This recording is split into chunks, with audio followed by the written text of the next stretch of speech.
yummy. Oh, nasusubo yung mahaba. Baka masamid.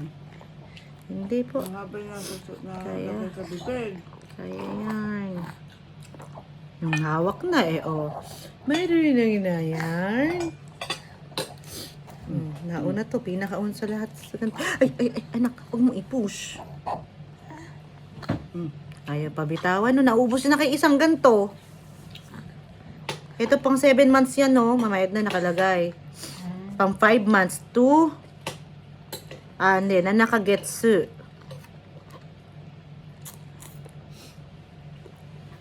Sa akin kasi wala namang ganyan na matulad-tulad. Oo, ito. Para sa lahat. From 5 months, pwede na daw to, painom. Pero from 7 months, o yan, pwede na direct from straw nakalagay. 7. Inom na inom. Harap na. Gusto pa. Sorry. Parang may iba din siyang ano. Ibang